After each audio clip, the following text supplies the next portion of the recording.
The US is on top of the charts when it comes to spending and being innovative in the physical activity market globally. Okay, they are spending $264.6 billion alone in the physical activity market. That is huge. But catch the joke. They rank number 20 when it comes to participation. Why is that? Welcome back to the channel. It's your girl, Miss Toni Yolanda.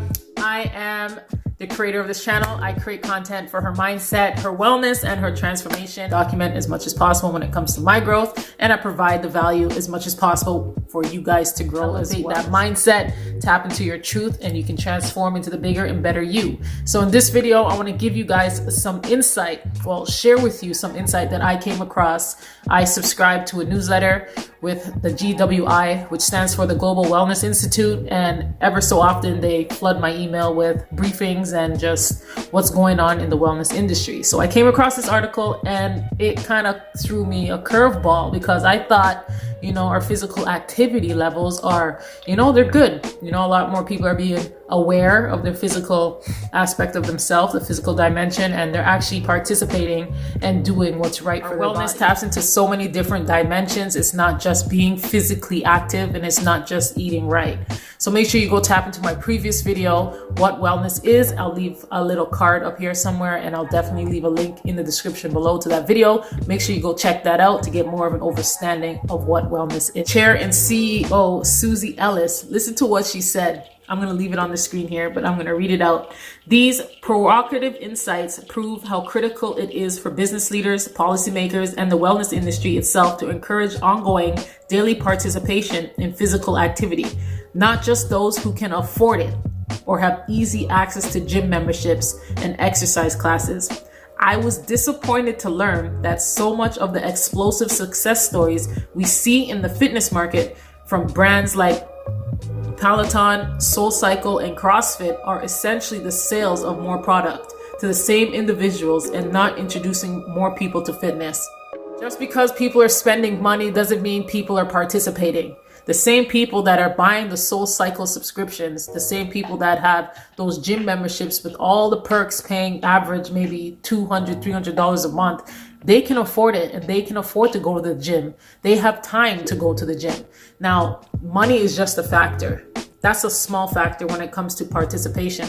A lot of people are lazy. They don't even want to participate. That $828 billion the US is spending, majority of it, or they rank number 1 when it comes to spending and innovation. But the participation levels, they rank number 20. There's a problem there. We can definitely see there's a gap there. Top barriers to physical activity worldwide. In adults, lack of time, lack of interest, physical or health conditions, and number 4, lack of motivation or habit. Okay, so the top barriers to physical activity worldwide in youth is number 1, lack of time, lack of convenient facility or activity near their home. Number 3, not having any fun. And number 4, prefer to do something else. So we can definitely see that those barriers when it comes to kids, like they prefer to do something else because working out is not fun. So that alone needs to change. And we move over to the top motivations for physical activity worldwide in adults. It's maintaining good health, stress reduction, and relaxation. And number 3, for fun or pleasure.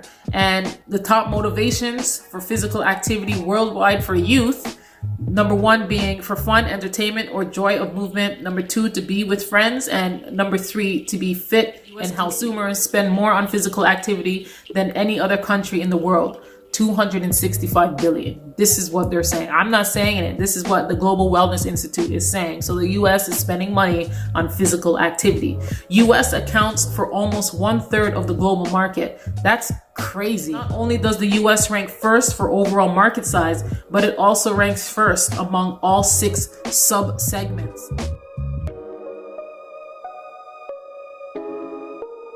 US consumers spend $810 per capita. Per capita means pretty much per person on physical activity, ranking 2nd globally after Monaco.